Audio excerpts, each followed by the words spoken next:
Olá, pessoal. E aí, vamos retomar aqui a nossa aula, tá? Vamos dar continuidade aqui ao nosso conteúdo. E nós ficamos a respeito, né, de discutir o assunto referente aqui ao FMI, né, ao Fundo Monetário Internacional.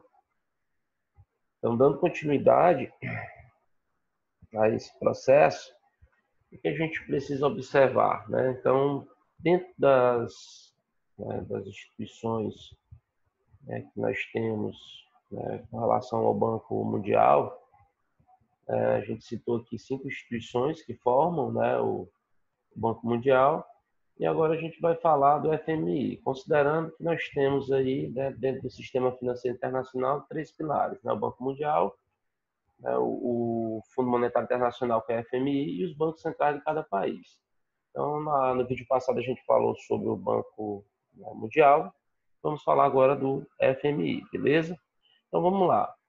O FMI é outro pilar, né, básico desse sistema financeiro internacional, né? Ela é uma entidade que atua em várias frentes, com a missão de estimular, né, a cooperação e auxiliar no desenvolvimento comercial mundial. Além disso, né, ela tem também um papel de cuidar, né, da estabilidade, né, entre moeda, né, de cada país, além de dar um grau de confiabilidade aos países membros, né, aos países que compõem isso, o Fundo Monetário Internacional, em função das suas dívidas externas, né? Então, essa estrutura, né, do FMI, ela tem um papel, né, extremamente importante, né, nesses aspectos, né, principalmente da estabilidade, né, em relação à moeda de cada país. A questão da confiabilidade dos países membros, né, a partir desses níveis de confiabilidade que a gente pode observar as perspectivas de investimento que se tenha dentro de determinado mercado de cada país. Então, essa regulação ela é importante, partindo do FMI. E já os bancos centrais, né, dos países, que nós temos aqui aí, que é um terceiro pilar, né, dentro desse contexto, né, dentro desse sistema financeiro internacional. Então, o terceiro pilar, né, e não menos importante, são os bancos centrais, né? Então, você tem dentro dos 3 pilares o Banco Mundial, o FMI e o Banco Central. Então, o Banco Central, no caso aqui o nosso Bacen, no Brasil, né, no caso nós temos aqui o Banco Central, o Bacen, que tem a missão de ser o agente que assegura, né, o equilíbrio monetário. Então, se cair numa prova aí, né? Quem é o executor da política monetária? Então a gente sabe que o Estado, ele através a política econômica que o Estado exerce, ele tem aí 4 instrumentos, né? Então se a gente observar, né, o Banco Central ele tem um papel importante dentro desse equilíbrio monetário. E se a gente for falar, né, política econômica, né? Política, a política econômica, certo? Então, nós temos a política econômica. Então, quais são os instrumentos, né?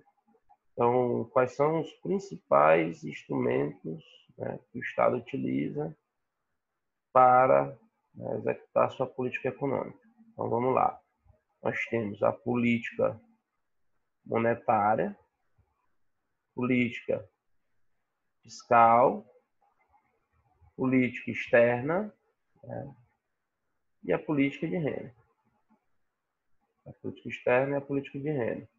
Então, quem é o executor, né, da política monetária? Né? Você tem aqui o Banco Central, ele que é o executor da política monetária. Tá? Então, por isso que dentro do sistema financeiro nacional, que a gente vai escorrer daqui a pouco, a gente tem o Conselho Monetário Nacional e dentro dos membros do Conselho Monetário Nacional nós temos o Bacen, né, que é o mais importante, né, um dos mais importantes. Tá bom? Então vamos lá, continuando. Então, nós temos o sistema financeiro brasileiro, né? Então, o que é que a gente pode falar a respeito disso, né? Dentro de alguns aspectos, inclusive históricos. A gente lembra aí, né, que com a chegada de Dom João VI no Brasil aí no início do século XIX, nós tivemos uma série de mudanças estruturais. E uma dessas mudanças, né, nós tivemos aí a criação do Banco do Brasil, né, que inclusive foi o primeiro banco brasileiro. E aí, na década de 1960, né, no século passado, foram criados os órgãos fiscalizadores, né, e reguladores para as atividades bancárias, aperfeiçoando dessa forma todo o nosso sistema, né? Então, o Brasil até então era colonizado, né, por Portugal, e aí com essa chegada de Dom João VI no Brasil, a gente tem essas mudanças estruturais, né? Então, isso, né, criando aí o primeiro banco brasileiro, né, o Banco do Brasil. E quando a gente vai para a década de 1960, a gente tem a criação dos órgãos, né, tanto de fiscalização e de regulação, os órgãos reguladores das atividades bancárias. E aí, em 1960, a gente passa a ter realmente um aperfeiçoamento, né, desse sistema. Em 1965, aí, nós temos a criação do Banco Central do Brasil, né, o Bacen, que passa aí, que ordenou, né, o sistema financeiro brasileiro. Então, o sistema ele evoluiu ao longo dos anos e atualmente nós temos um sistema financeiro dividido, né, em alguns subsistemas, né, que aí nós temos dentro do nosso objeto de hoje, né, estudar esse subsistema. Né? Qual o subsistema? Principal da aula de hoje, né, o subsistema normativo. Então, a gente entende que esse subsistema é aquele que elabora normas, né, para que o sistema funcione perfeitamente, né, e garanta aí a segurança, né, as transações. Então, ele tem, né, esse papel normativo, né, ele cria normas legais que regulam e controlam, né, todos os intermediários financeiros, né, disciplinam todas as modalidades de crédito e emissão de valores mobiliários. Então, por exemplo, aqui tem uma observação, né, que eu coloquei justamente sobre isso, né? Poxa, quem nunca ouviu aí, caso você nunca tenha escutado falar sobre emissão de títulos ou valores mobiliários, né? Então isso representa justamente os papéis, né? Representa justamente as aplicações. Então a emissão de título que é emitido pelas empresas, né? Então esses títulos eles vão ser adquiridos, né? Por investidores, tá bom? Então esses papéis, então isso a gente está falando, né? Desses valores mobiliários, tá bom? Então vamos conhecer um pouco esse subsistema normativo. Ele é composto por alguns órgãos, né? Nós temos aqui o Conselho Monetário Nacional, né? E a Comissão, né, de Valores Mobiliários, tá bom? Então vamos lá. O Conselho Monetário Nacional, né, ele é formado pelo ministro da Economia atual, né, que é o Paulo Guedes, certo? E pelo presidente do Banco Central e pelo secretário especial de Fazenda. Antes, nós tínhamos uma estrutura diferente, né? Antes ele era formado tanto pelo ministro da Fazenda, né, pelo ministro do Planejamento e Orçamento e pelo presidente do Banco Central. Então, com essa reformulação desse governo atual, que inclusive eles utilizam aquela nomenclatura, né, o superministério, né, houve, né, uma integração de várias pastas no Ministério da Economia. Então, hoje nós temos o ministro da Economia, né, e o presidente do Banco Central e o secretário especial de Fazenda que, né, formam aí esse conselho, tá? Então vamos lá. Para o que esse órgão faz, né? Para que ele serve? Bom, então já sabemos que ele faz parte de um órgão normativo, portanto, o Conselho Monetário Nacional ele tem o objetivo de formular o quê? A política na moeda e do crédito, certo? Então, o objetivo do Conselho Monetário Nacional, se a gente especificar de acordo com a Lei 4.595/1964, 64, o que ele segue, né? Quais são os objetivos? Então, vamos lá. Melhorar a utilização da moeda, né, internacional, conciliando o volume de pagamentos internacionais, gerar condições favoráveis ao desenvolvimento do país, né? Isso é um ponto importante, orientando a melhor aplicação do dinheiro dos bancos públicos e privados em todo o território nacional, promover, né, o aumento da eficácia do sistema de pagamentos, viabilizando as melhorias das instituições financeiras e produtos, cuidar da saúde financeira dos bancos estabelecidos no Brasil. Então, em parceria com o Congresso Nacional, coordena, né, as políticas monetárias de crédito, orçamentárias, fiscais e da dívida pública nacional e internacional, autoriza a emissão determina, desculpa, as características gerais de novas cédulas de dinheiro. Então, por exemplo, quem autoriza, né, a emissão, né, quem que emite, né, o Banco Central. Porém, quem autoriza essa emissão de papel moeda, isso é definido através do Conselho Monetário Nacional. Aprova o orçamento do Banco Central, né, direciona a política de câmbio, controle de crédito, Então, nas instituições financeiras, né, estabelece justamente o limite de remuneração pelos serviços.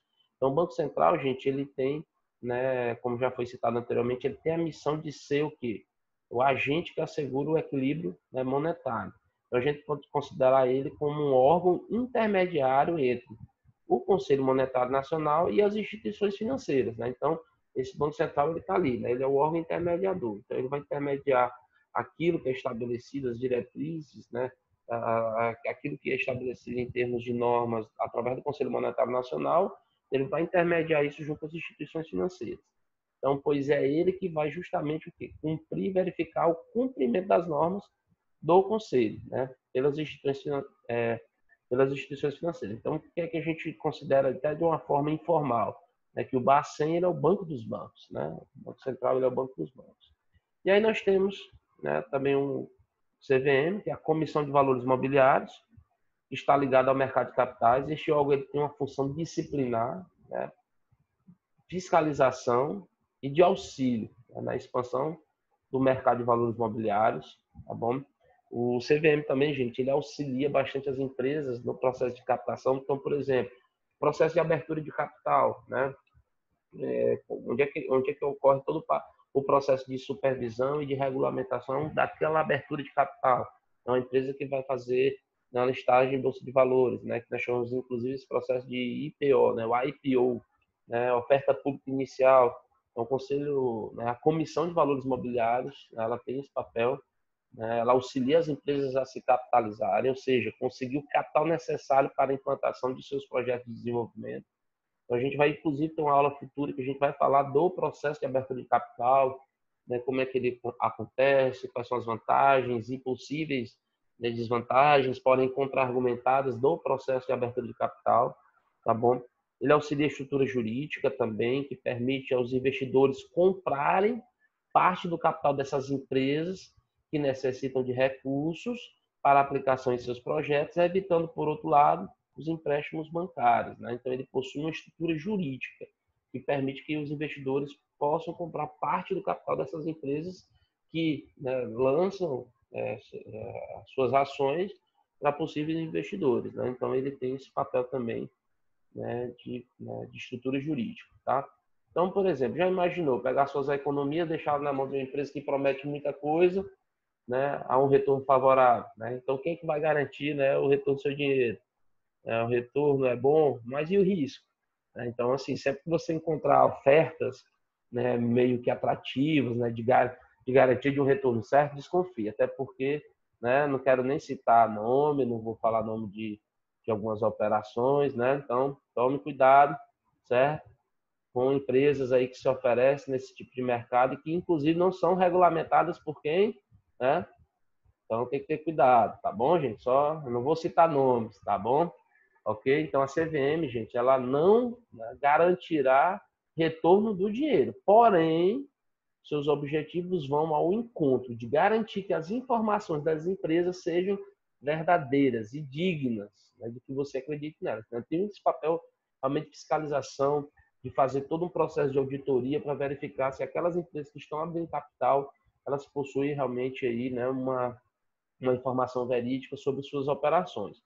Então, a CVM ela tem esse papel, né? Garantir que as informações das empresas sejam fidedignas, né? Fiéis, dignas, ok? Então, nós temos aqui também um ponto interessante, que é a relação, né, que ainda em relação à CVM, que a gente não pode deixar de conhecer, né, que ela, obrigatoriamente por lei, ela deve fazer, segundo o autor Pinheiro, 2014, página 135, ele cita, né, estimular que as pessoas poupem e investam no mercado de capitais, porém, deve regular, expandir, cuidar da eficiência desse mercado, e ainda estimular aplicações permanentes, né, em ação do capital social das empresas participantes, garantir que esse mercado funcione, tá, gente, com eficiência, a questão das fraudes e manipulações.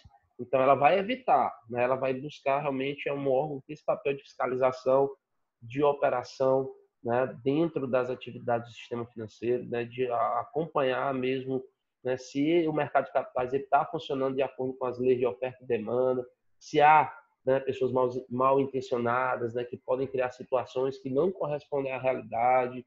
garantir que a informação também recebida da empresa e os negócios com os valores mobiliários sejam públicas, né? Uma das características da companhia aberta é justamente essa transparência, né, da divulgação das informações e assegurar o cumprimento das normas emitidas por quem, né? Quem é o órgão normativo, é o Conselho Monetário Nacional. E nós temos aqui os agentes intermediários, para a gente finalizar aqui a nossa aula, né, que é muito importante. Então, aqueles que irão realizar as operações entre investidores e captadores. Então, você tem de um lado os investidores, do outro os captadores. Então, começaremos aqui pelas instituições financeiras, né? Então, com serviços que coletam dinheiro de quem deseja aplicar e fazem intermediação dessa operação aplicando o dinheiro com quem deseja obter empréstimos ou financiamento. Mas vamos lá. A gente tem que entender uma diferença, né, entre um banco e uma instituição financeira. Todo banco é uma instituição financeira? Será que eu posso afirmar isso? Então vamos lá. Todo banco é uma instituição financeira, porém nem toda instituição financeira é um banco. Então a gente vai entender, né, que existem algumas instituições financeiras que não são bancárias, né, aquelas que operam com documentos que representam valores monetários, mas não são dinheiro à vista, né, que são os chamados ativos financeiros. Né? Então, por exemplo, né, você tem, né, além das instituições bancárias e não bancárias, fazem parte dos intermediadores financeiros os distribuidores de títulos, né, e valores mobiliários, né, que têm a finalidade de intermediar e viabilizar a relação entre o investidor que deseja investir no capital social das empresas e as empresas que necessitam de recursos financeiros para realizar ali seus projetos, né? Então, projetos, e elas vão, para elas poderem realizar esses projetos, elas precisam captar o mercado de capitais, sob as normas, né, da CVM, reguladas por quem? Pelo Conselho Monetário. E a Bolsa, né, que pertence a um grupo de distribuidores de títulos e de valores mobiliários. Então é importante ressaltarmos que a Bolsa de Valores ela é responsável pela intermediação entre investidores interessados no capital de certas empresas e captadores que desejam captar recursos desses investidores. Beleza? Então a bolsa ela tem aí, ela pertence a esse grupo, né, de distribuidores de títulos de valores mobiliários, ok? Então a gente vai continuar no próximo vídeo o assunto e vamos falar um pouco da nossa atividade, beleza, pessoal? Então a gente vai, né, dar uma encerrada agora e na próxima, no próximo vídeo, né, a gente retoma aqui todo o nosso processo de aula, beleza? Então vamos lá. Um abraço.